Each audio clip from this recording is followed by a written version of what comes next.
Lundi 20 novembre 2017, téléspectateurs Téléguinée à Espoir côté passé un très bon week-end. Nous saluons.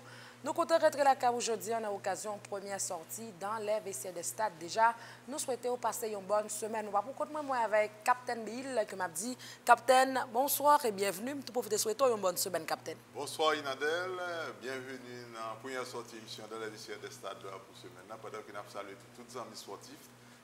Bienvenue dans la première sortie émission dans les vestiaires des stades pour ce semaine. Et qui ça nous parle tout d'abord sur le plan local, c'est sous le patronage ministère Jeunesse Sport et Action Civique, avec support quelques parlementaires dans notre, pour sénatrice Dieudonne Luma Etienne, sénateur Naoum Marcelis, sénateur Jacques Sauveur-Jean, direction régionale nord des services civiques, réalisée vendredi 17 novembre 2017, la cérémonie de graduation pour 50 jeunes, 49 garçons ont filles dans le domaine construction parasismique sous direction Build Change. Et puis 18 novembre 1803, 18 novembre 2017, 214 ans déjà pour le pays d'Haïti. Et pour marquer 214e, le ministre de l'Espoir et Action Civique, là, Régine Lamure, qui a fait une conférence débat sous thème vraiment, alors nous toutes faisons dans l'esprit vertière. À l'étranger, nous parlons tour d'horizon en Europe avec championnat. Côté en Espagne, c'était 13e journée. Liga, Barcelone qui gagne les Ganes 3-0. Dans le derby madrilène, Atlético Madrid, qu'on a un match nul 0-0 face à Real Madrid. Et n'a pas les tours de première partie, 5e journée Ligue des Champions, qui a gagné la belle affiche après Nicosie vs Real Madrid. C'est tout pour ça l'autre que nous avons pour nous développer avec. On a marqué première pause, nous avons tourné après. Téléguinée dans les vestiaires des stades. Téléguinée dans tout vestiaire, dans tout stade. Interview, rencontre, reportage, réaction, résumé match, analyse. Dans les vestiaires des stades, sur Téléguinée, chaîne 18, Digital Cab 69. Nous venons à souhait, nous venons matin. Toute boule, tout côté, petit boule, gros boule, dans tout vestiaire, dans tout stade, sur Téléguinée, chaîne 18, Digital Cab 69 dans les vestiaires de stade.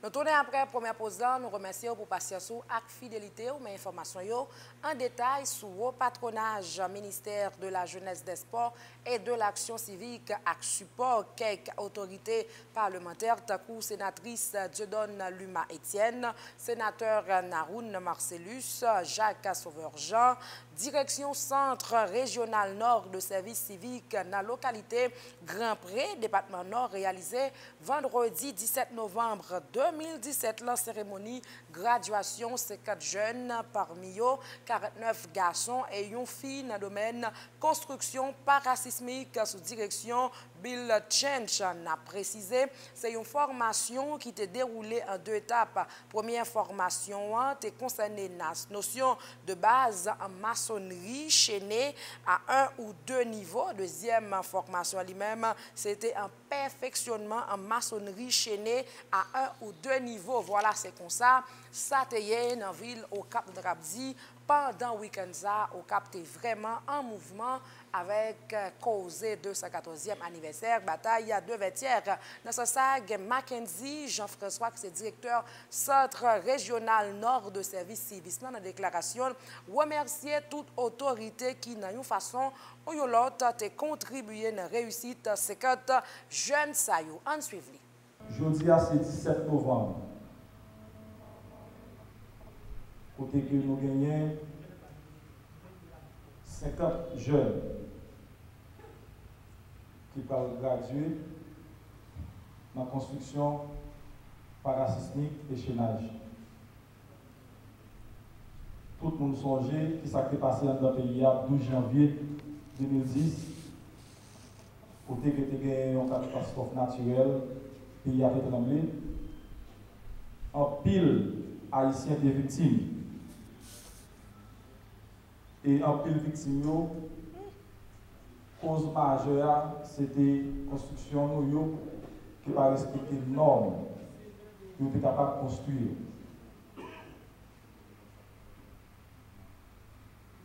Moi, je suis monté comme directeur centre régional nord de service civique à Grand-Prix dans mars 2016. Dans la démarche, moi, fait avec le ministère Jeunesse et Sport nous trouvons un partenariat avec Bill Change, qui est engagé pour faire formation pour jeunes filles avec jeunes garçons pour nous dans la construction parasismique et chaînage. Je remercie le ministère Jeunesse et Sport, ministre Régine Lamure, qui fait déplacement là pour graduation et qui supporte nous, qui encadre centre pour permettre que Joudia nous fasse graduation ça. Je remercie le sénateur Jacques Sauvejean qui a supporté nous avec la première promotion qui a 50 jeunes là-dedans. Je dis un gros merci à sénateur Didon Limaïtienne qui supporte nous avec deuxième promotion pour permettre que nous jouions un bus avec moyen pour nous de prendre un goûter avant que nous allions. Je dis un gros merci à sénateur Naoul qui est toujours là. Chaque fois que je me dis matin avancé, je vais. Je dis un gros merci à tous les étudiants qui ne sont jamais découragés pour nous être capables de vivre là aujourd'hui. Parents, nous disons merci parce que nous devons faire sentir la confiance, nous devons voir Timounio ici. Je souhaite ministre Régine Lamure avec tout mon cabinet et toute délégation, directeur général, ICDD, ingénieur Gerson qui était toujours là avec nous, supporter nous depuis là que nous lançons pour vivre aujourd'hui. Toute agence de sécurité qui est dans le centre. Et maintenant, on voit tout le monde grand prix avec les étudiants pour me dire, ministre Régine Lamure avec toute l'équipe client, bienvenue à Grand Prix. Voilà où tu suivre réaction Mackenzie Jean-François qui est directeur Centre régional nord de service civisme. Ingénieur Series Evans qui se représentant Bill Change, bien la déclaration, il fait connaître grâce à la formation ça que jeunes sont capables vraiment aider la population pour capable construire mieux.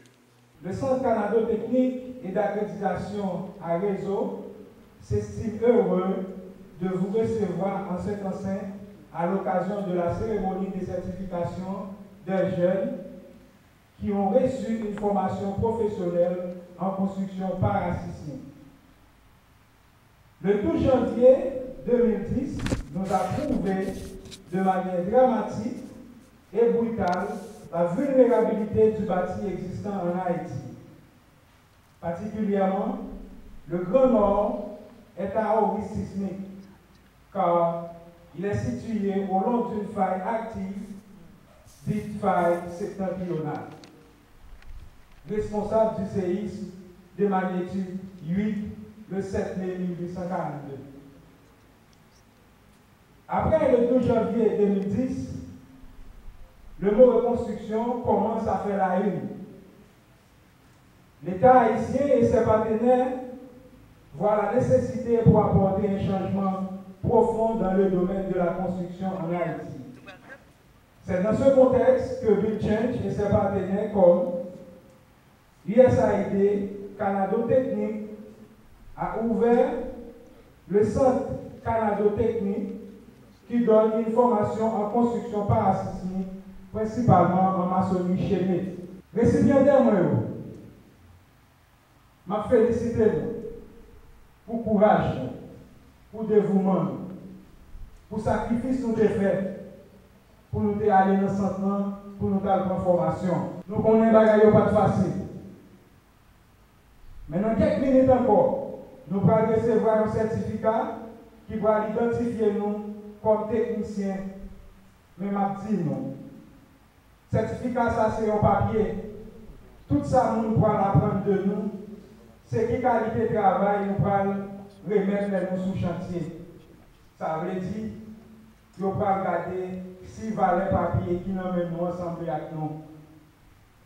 Pour faire créole l'a dit, pour qu'on ait une formation, c'est le pied de travail. Je demande nous, c'est pour nous appliquer tout principe nous devons apprendre dans la formation. Nous connaissons la guerre pas facile dans le pays. Mais avec discipline, avec dévouement, nous avons privé traverser moment difficile quand même. Pour finir, je souhaite nous chaque succès dans le travail bien pour nous faire. Voilà, c'était précision ingénieur Series Events qui est représentant Build Change. Régine Lamure, qui est ministre de la Jeunesse, des Sports et de l'Action civique, dans la déclaration, féliciter différents formateurs qui permettent jeunes, ça eux-mêmes devenus de vrais professionnels. Une façon pour aider les pays à sauver des vies dans le domaine de la construction. En suivant. La cérémonie du jour marquant la remise de parchemin aux 50 jeunes diplômés en construction parasismique et en chaînage est très importante. En effet, il y a là l'indicateur de l'intérêt que le ministère de la Jeunesse, des Sports et de l'Action civique a toujours porté à la frange majoritaire de la population dans le cadre de sa mission d'encadrement, d'insertion et d'intégration des jeunes à la vie active et associative. Je tiens en la circonstance, tout spécialement, à saluer le travail titanesque de la direction du Centre régional de services civiques de Grand Pré, notamment dans cette conjoncture particulièrement difficile. Permettez-moi de saluer avec chaleur une telle énergie et une telle constance dans l'engagement au service désintéressé des autres et de l'intérêt général. Beaucoup de personnes ont par ailleurs contribué à la réalisation de cette cérémonie de ce matin. Elles ont droit à notre reconnaissance et à nos remerciements. Nous présentons nos plus vives félicitations aux brillants professeurs qui vous ont habilités par leur enseignement à franchir cette étape importante de votre vie. Vos parents ont droit à nos éloges et à nos compliments. Eux qui ont dû consentir de grands sacrifices pour vous rendre capable aujourd'hui de voler de vos propres ailes. Parce que partager le savoir-faire et le savoir-être requiert le professionnalisme, le ministère n'a jamais hésité à s'associer aux acteurs du secteur privé pour permettre aux jeunes de découvrir la juste réalité du monde de l'entreprise. Pour cet accompagnement de Build Change, je voudrais exprimer ici ma profonde gratitude et réitérer le vœu d'une pérennisation de cette merveilleuse collaboration dans l'intérêt général de notre pays. Je tiens à recevoir diplôme. C'est une étape très importante dans la vie. La porter un paquet d'atouts pour avenir nous et nous mettons dans position marché pour nous capables de travailler tout en mettant en application les ressources que nous recevons. Il faut que nous apprécions le sacrifice que nous faisons pour nous capables d'arriver dans le moment ça, un moment de bonheur et de célébration. Mesdames, Messieurs, construire autrement passe non seulement par l'amélioration des méthodes de construction et la qualité des matériaux, afin qu'ils répondent aux normes minimales de résistance au séisme, mais aussi et surtout par l'éducation et la sensibilisation de la population vers un changement de comportement, seul à même de garantir la protection et la sécurité des vies humaines dans un pays trop souvent exposé aux aléas climatiques et aux risques sismiques. C'est justement pourquoi le rôle éducatif de ces jeunes professionnels est indispensable, car aujourd'hui, il ne suffit plus de développer les savoirs formels des individus, il est nécessaire d'acquérir d'autres qualités et d'autres valeurs, ainsi qu'une attitude positive à l'égard d'autrui. Diplômés, il faut que nous connaissions que nous avons une force et une vitalité unique pour le pays. À partir de jeudi, il faut que nous soyons conscients de défis que nous avons pour nous lever. C'est pour ça que je invite nous, pour nous amener avec détermination, pour réussir sans réserve et pour travailler pour amélioration continue de toute technique construction dans le pays. Ressources que nous recevons et forces que nous représentons. Il faut que nous connaissions que les grâces à soutenir tout le monde qui t'a accompagné réussite nous. Ensemble, personnel enseignant, administratif, personnel de soutien, Et comme dit tout, supporter, parce que le directeur centre là, parler tout appui que nous recevons de la part des parlementaires du Nord, du Nord-Est. Donc, il faut que nous prenions ça en considération. Nous avons des camarades, nous tous, qui travaillent bon côté nous pour nous capables d'arriver côté nous jeudi. Moi, j'ai conviction que malgré les difficultés, nous sommes capables que nous joignons au quotidien et doute que nous sommes capables de gagner tout. Parce que tâche là complexe, flamme que nous gagnons dans nous, qui motive nous, qui mène nous la jeudi, nous continuer à rester en dedans. Pour nous qu'aimer flamme ça, il faut nous mettre dans la tête nous comment que nous constituer en force vive pays. Société haïtienne, il faut que nous connaissions que par action, sacrifice que nous mettons en place pour nous arriver à un diplôme ça jeudi, nous travaillons pour amélioration qualité de vie population. C'est ça qui fait action que nous posons, engagement que nous prenons pour nous la jeudi. Il faut que tout le monde ait une belle action, précieux et indispensable pour devenir pays, mais zone qui c'est grand prix. Surtout, pour terminer, je tiens à vous dire la fierté que j'ai éprouvée à participer à cette cérémonie et le plaisir que j'ai à m'associer à votre joie. À tous les nouveaux gradués, je souhaite de réaliser avec succès vos projets professionnels pour lesquels, je le sais, Bill Change et tout autre partenaire vous a bien préparé. Je vous remercie. Bravo à toutes et à tous. Que Dieu nous bénisse tous. Voilà où tu suivre réaction Régine Lamure qui est ministre Jeunesse, Sport et Action civique. Tout de suite après, il y a le sénateur Naoum Marcellus, qui est sénateur Nord, dans la déclaration devant la caméra de Guinness Paul, qui met l'accent surtout sur la nécessité qui gagne pour capable former techniciens dans le pays, pendant profiter faire le point autour du passagers récemment dans la ville de Madrid, dans le pays de l'Espagne. C'est important pour moi, ça qui fait là, c'est important pour le pays, c'est important pour le département Nord, parce que le Nord, c'est une zone que où on est clair que vous mettez sous à risque, vous mettez sous des mesures très drastiques que après l'État d'Haïti apprend. Donc, je pense qu'un type de formation, ça doit continuer dans tout le département et dans tout le pays. Ben, sénateur, dernièrement, où tu es déplacé, et dans le cadre d'une délégation parlementaire, nous, où tu es posé dans Benabéoua, est-ce que dans le déplacement, tu as gagné une parole sport où tu es parlé, puisque nous avons toujours à défendre la cause sport là? Bon, ce n'est pas une invitation officielle que tu es, mais cependant, le fait que tu es en transit et tu as des gens dans le club Real Madrid, qui était très content de un sénateur de la République qui était dans la zone. Bon, il t'a invité à me visiter ça, là, je me parle de toi, jamais parle sans parler. Non, prochaine occasion, je vais parler avec nous par rapport à besoin que nous avons, parce que nous avons lumière, ça là, nous avons besoin de finir ça là, pour être que le doc a un plus bon espace pour être que jouer. Donc, je dis clair que je suis content de visiter ça de Benabé ou rencontrer de toi dirigeants dans Real Madrid et je crois que je vais me tourner l'autre bon encore pour parole sport directement. Dans la construction que nous avons fait, parce que si nous sommes en zone à haut ici,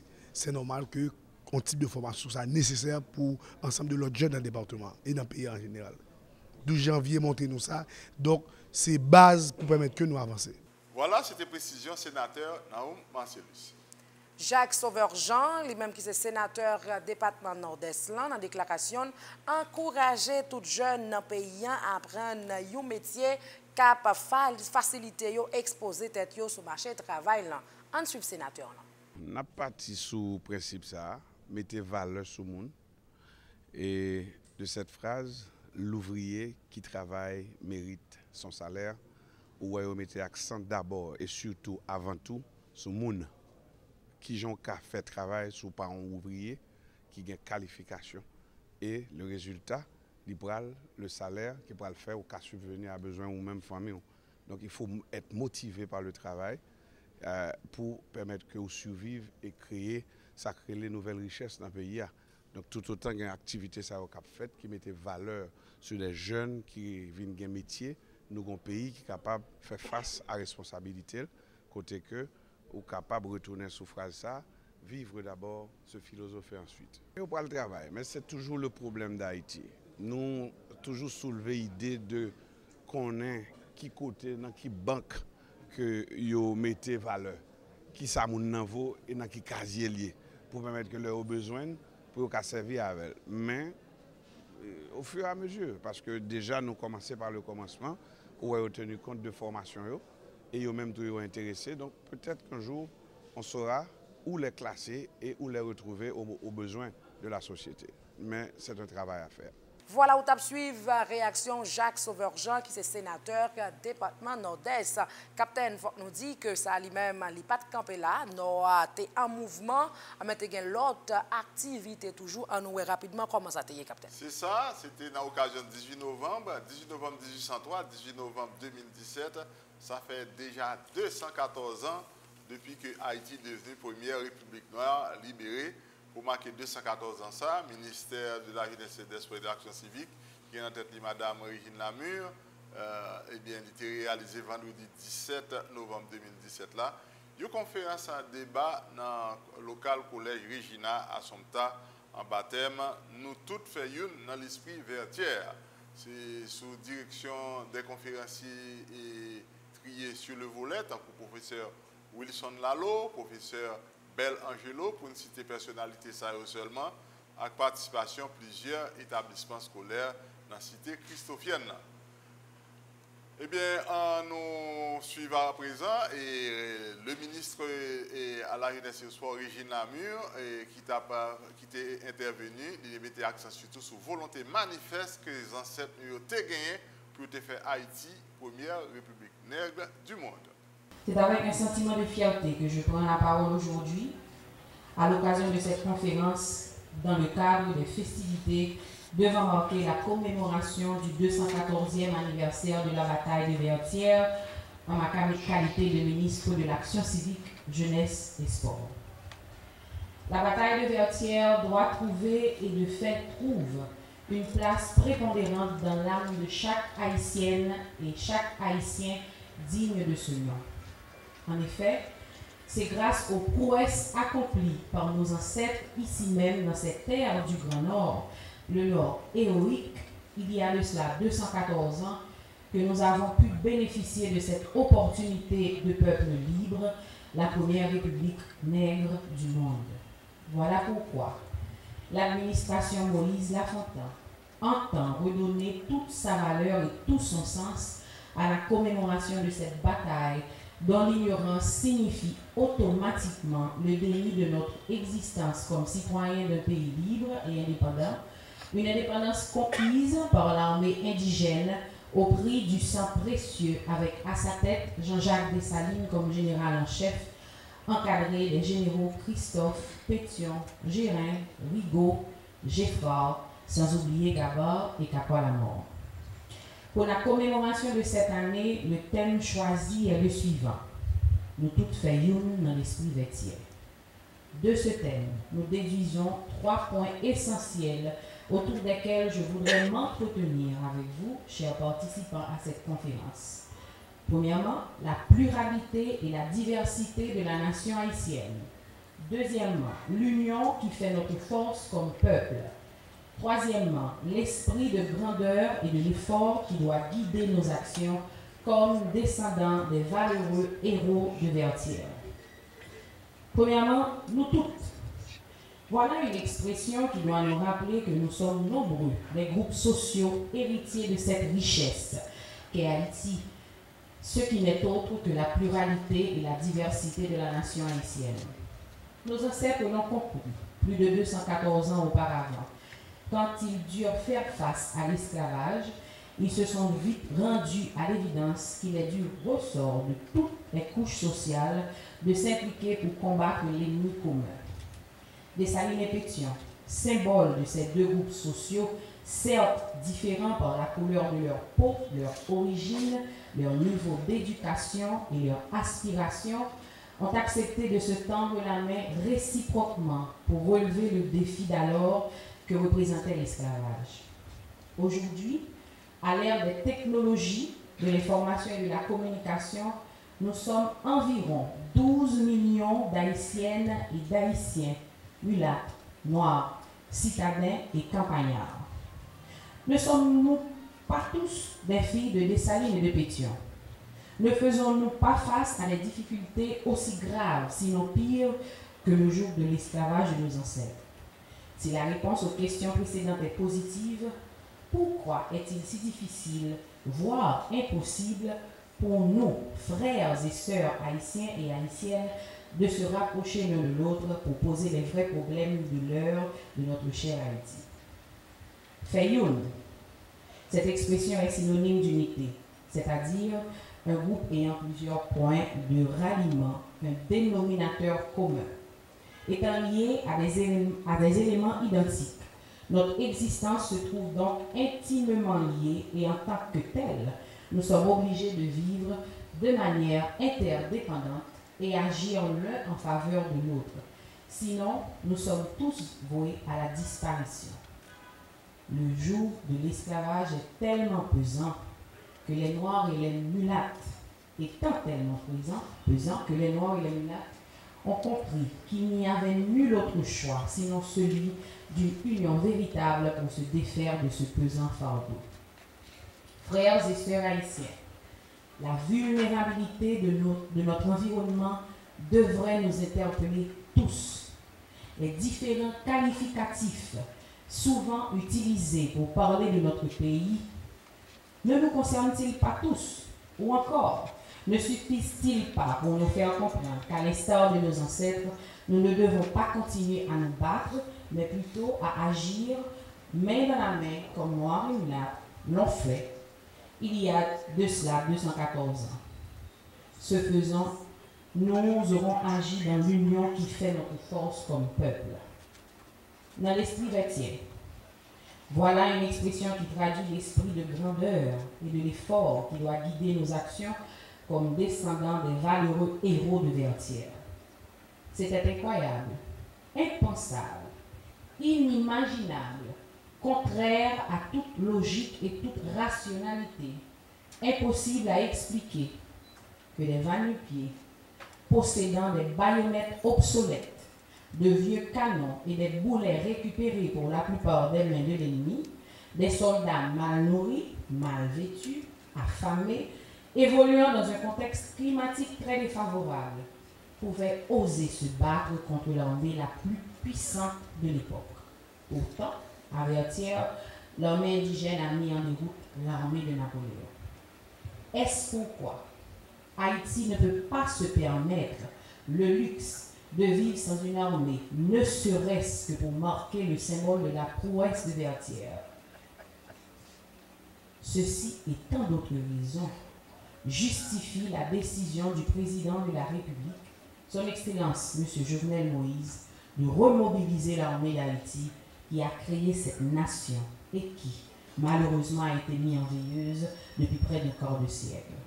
L'existence même d'Haïti est liée à celle d'une armée.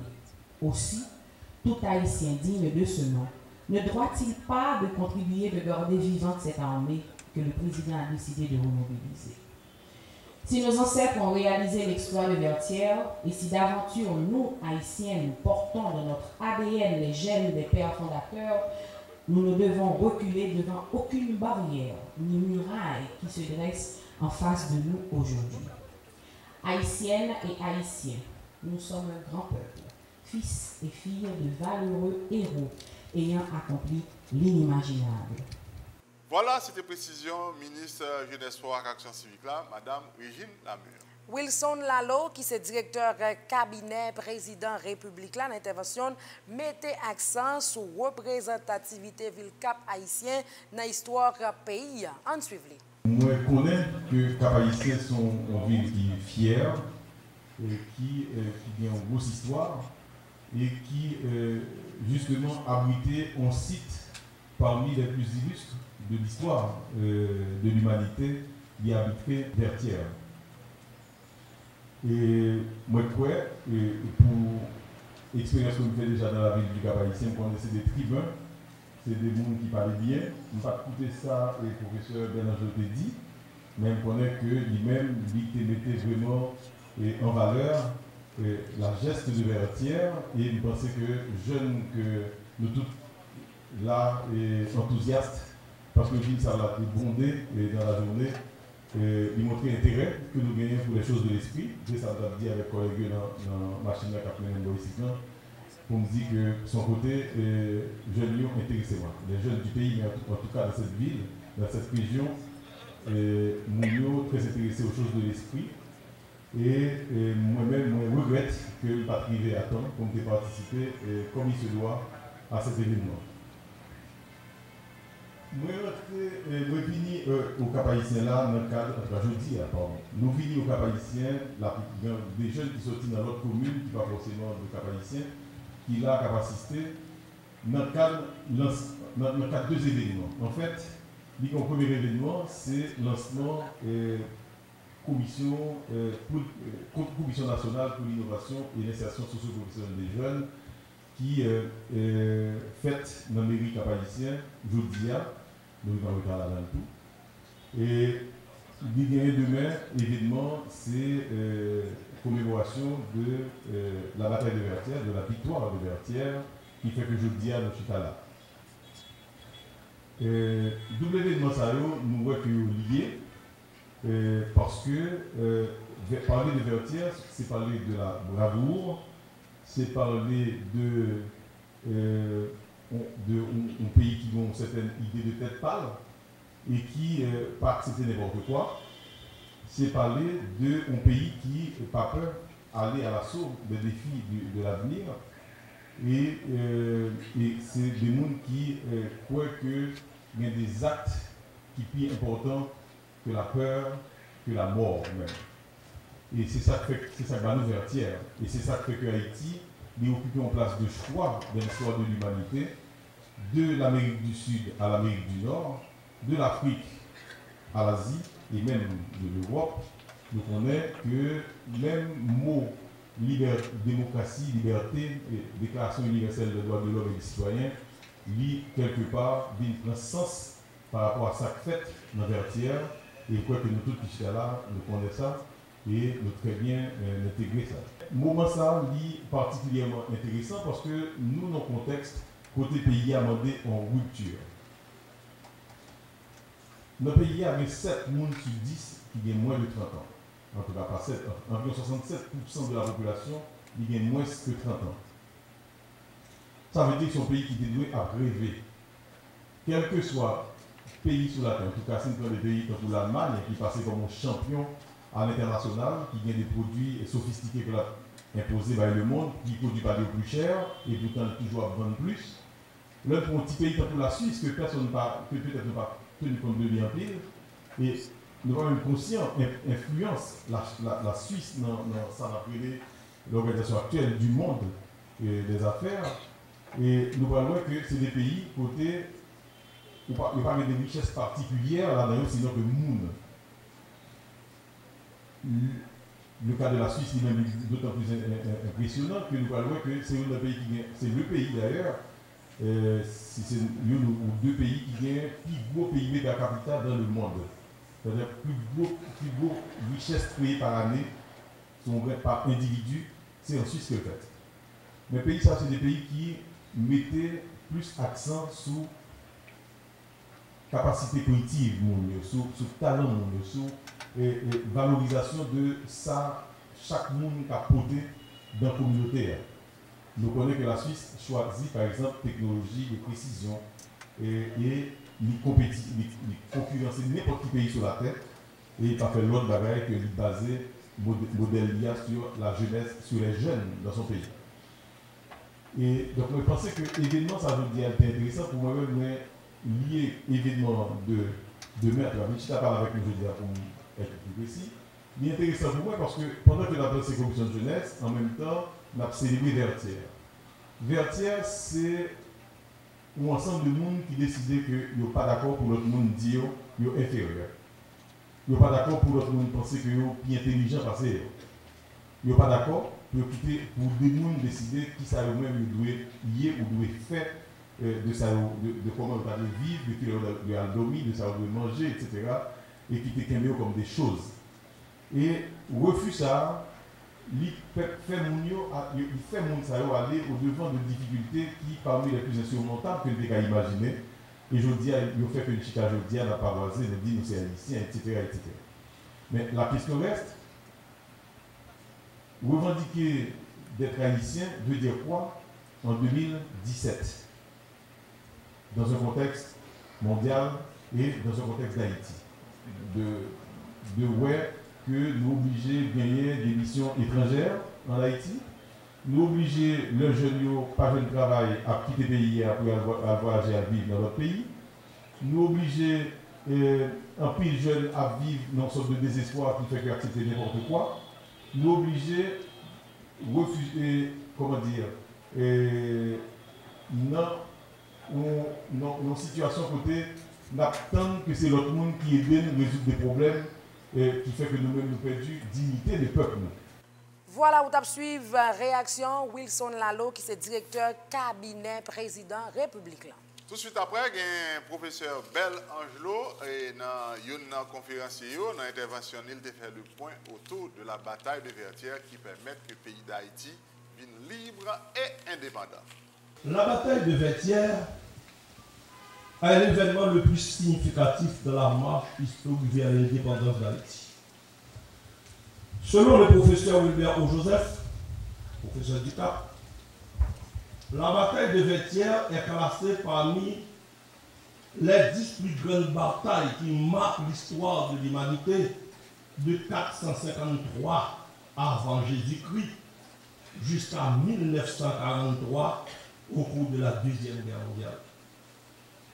La victoire de l'armée indigène sur l'armée française n'a pas seulement changé l'histoire de la colonie de ce domaine, mais celle de toute l'humanité. Vertières a changé la face du monde. Cette victoire est tellement étonnante qu'elle exhale parfois le parfum de mythe ou de conte de fées.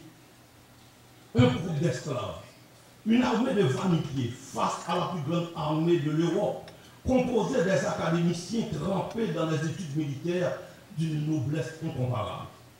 L'armée de ce domaine est dirigée par Dessalines, un nègre, un ancien esclave, ayant seulement la simple capacité de décoder les écritures et qui s'engage à écrire une nouvelle page dans l'histoire du monde en défiant Napoléon Bonaparte, symbole d'une élite de la suprématie blanche de la France, la superpuissance militaire, économique et culturelle.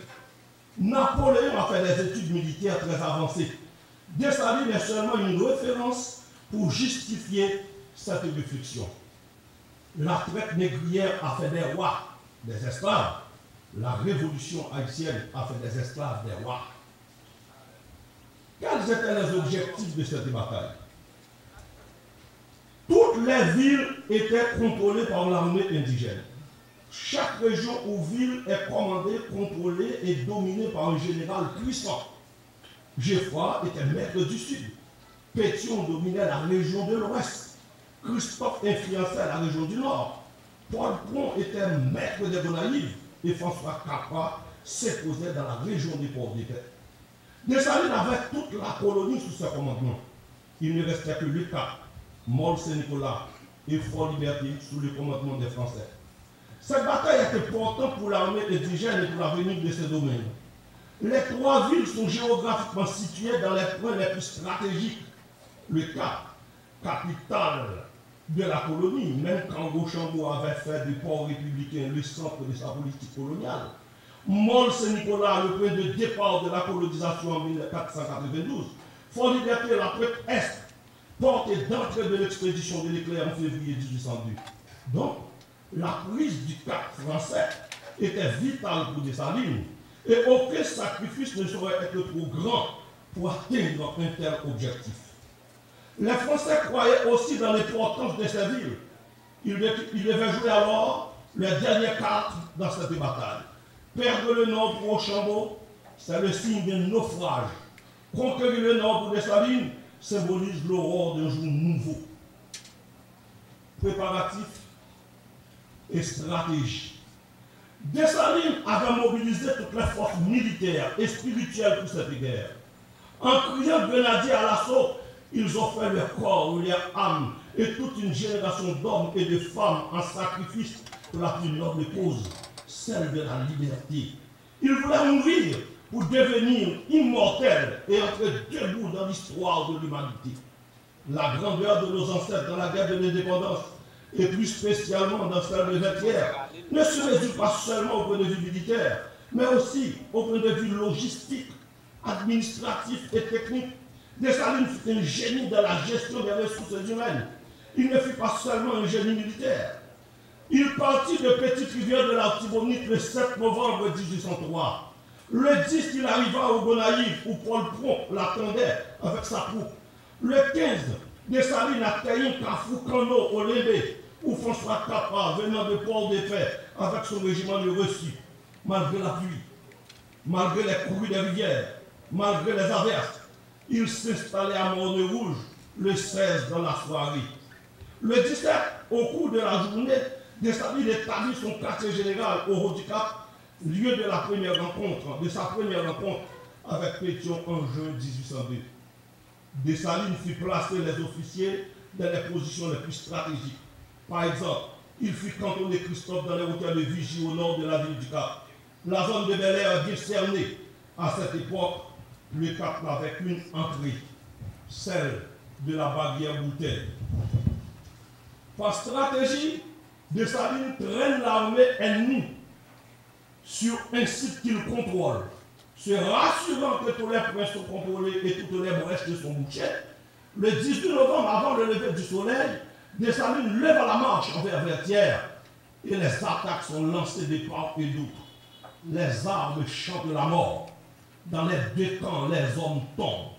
Après un véritable concert de boulets, vers 3 heures de l'après-midi, les éclairs, les coups de tonnerre et une pluie torrentielle ont mis fin à cette sanglante bataille et saluent la victoire de l'armée indigène. Les averses lavent le site de Vertières du sang des combattants et comme un fleuve de feu ou de flamboyant, les eaux pluviales se canalisent vers la rivière du Haut-du-Cap. Le 19 novembre 1803, Dessalines installe son quartier général au Haut-du-Cap pour savourer et consommer royalement sa légendaire victoire et comptabiliser les prouesses héroïques qui l'ont prôné au sommet de la gloire. C'est déjà un chef d'État souverain, un vainqueur incontestable. Il était vaincu devant Rochambeau et Napoléon. Il était invincible devant le colonialisme. Le quartier général et le haut état-major de l'armée indigène sont inaccessibles à Rochambeau. L'Angleterre offrit ses bons offices entre Dessalines et Rochambeau et profita de ce vide pour prendre le contrôle de la région et tirer ses épingles du jeu. Voilà, c'était précision, professeur Bel Angelo. Et c'est là que nous avons accueilli avec information locale pour sa pilote que nous avons développé pour nous remercier pour patience ou attention pour te rentrer là. Pourquoi commenter avec Captain Bill, comme dit Captain. Merci. Merci également, Ginadel. Merci, amis sportifs, d'être que tu prends soin pour te suivre. Première sortie émission dans les vestiaires des stades pour semaine. Dans la victoire et te suivre Guinée pour suite programmation. Bye tout le monde. À la prochaine.